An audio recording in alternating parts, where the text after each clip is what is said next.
Good morning students. Today our topic 11th class geography chapter number first भूगोल एक विषय के रूप में।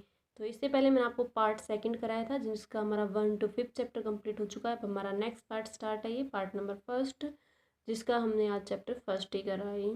तो इसमें फर्स्ट पॉइंट होगा हमारा भूगोल का अर्थ। तो सबसे पहले मैं आपको बताऊँगी कि भूगोल क्या है और भूगोल के बाद ही हम आगे नेक्स्ट टॉपिक पर चलेंगे।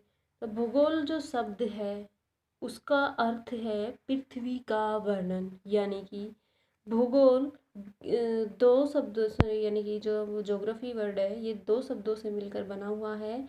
यह ग्रीक भाषा के जियो प्लस ग्राफोस से मिलकर बना है, जिसका अर्थ है जियो का अर्थ है पृथ्वी और ग्राफोस का अर्थ है वर्णन। तो यानी कि पूरे जो हमारा भूगोल वर्ड है या हमारा ज्योग्राफी है उसका अर्थ है पृथ्वी का वर्णन।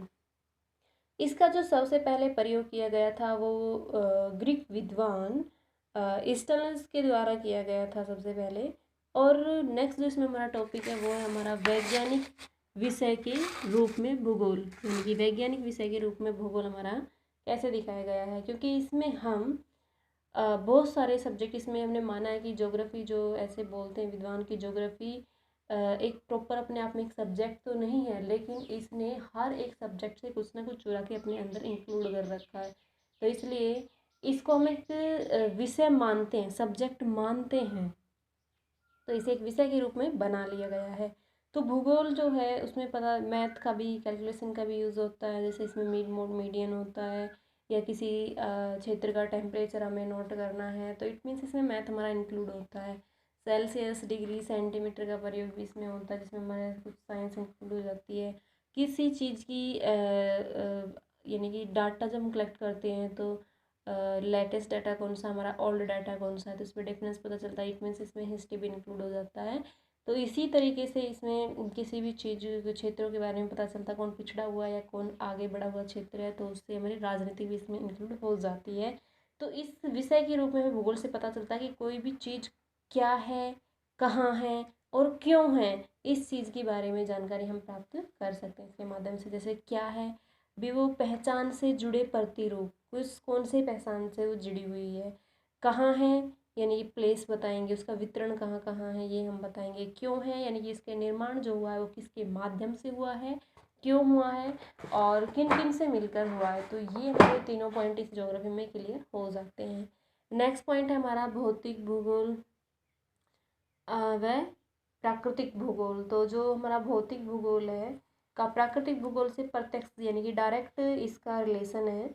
भौतिक भूगोल की सभी शाखाएं जो होती है प्राकृतिक भूगोल के अंतर्गत ही आती हैं। जैसे भूआकृति विज्ञान हो गया, जलवायु विज्ञान है, समुद्री विज्ञान है और मृदा विज्ञान है। और एक जो भूगोल वेत्ता को गणित एवं कला में निपुण होना चाहिए, क्योंकि इसमें जब हम मैप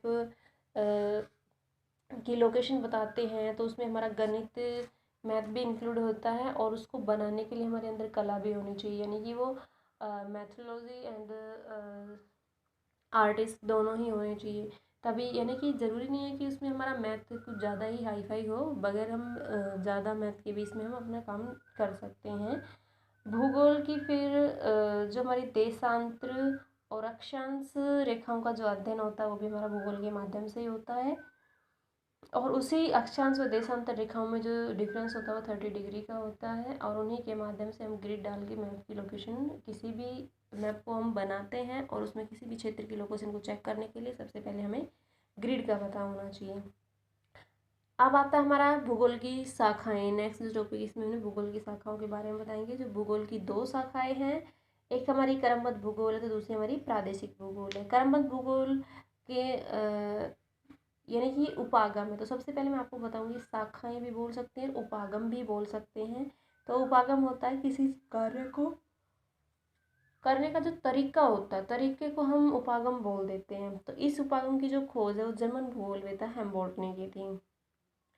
और प्रादेशिक जो थी उसकी भी खोज ये भी जर्मन भूगोलवेत्ता था, रीटर जो थे, तो इन्होंने भी इसकी नेक्स्ट प्रादेशिक भूगोल की खोज की थी। अब मैं आपको इसमें डिफरेंस बताऊंगी क्रमबद्ध भूगोल या फिर हमारा प्राकृतिक प्रादेशिक भूगोल में डिफरेंस क्या है। क्रमबद्ध भूगोल में तो हम किसी भी वर्ल्ड या कंट्री के किसी एक ही पॉइंट के बारे में डिटेल से जानकारी प्राप्त करेंगे। फॉर एग्जांपल हमें इंडिया का टेम्परेचर ऑल स्टेट्स का चेक करना है, तो यानी कि सभी स्टेट्स का हम टेम्परेचर ही चेक करेंगे, वहाँ हम रेन चेक नहीं कर सकते हैं। जबकि प्रादेशिक भूगोल में हम क्या करेंगे कि इंडिया के क्षेत्र में रेन, टेम्परेचर, एजुकेशन वगैरह यानी कि सभी चीज़ों के बारे में हमें उनकी जानकारी होनी चाहिए। तो यानी कि प्रादेशिक में तो हम हर चीज़ के बारे में डीपली जानकारी प्राप्त कर लेते हैं, जबकि क्रमबद्ध भूगोल में हमारा सिस्टमेटिक ढंग से यहाँ पे कार्य किया जाता है, जिसमें हम किसी भी एक ही टॉपिक के ऊपर हम बात करते हैं। तो ये था आज का हमारा चैप्टर नंबर फर्स्ट। इसमें जो कुछ पॉइंट हमारे लेफ्ट है वो हम नेक्स्ट डे करेंगे, आई मीन मंडे। और write down question number first for homework.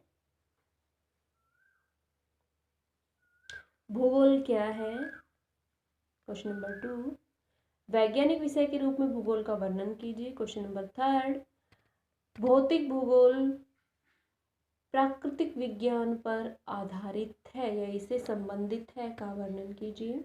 Next question, भूगोल की शाखाओं का वर्णन कीजिए। Thank you.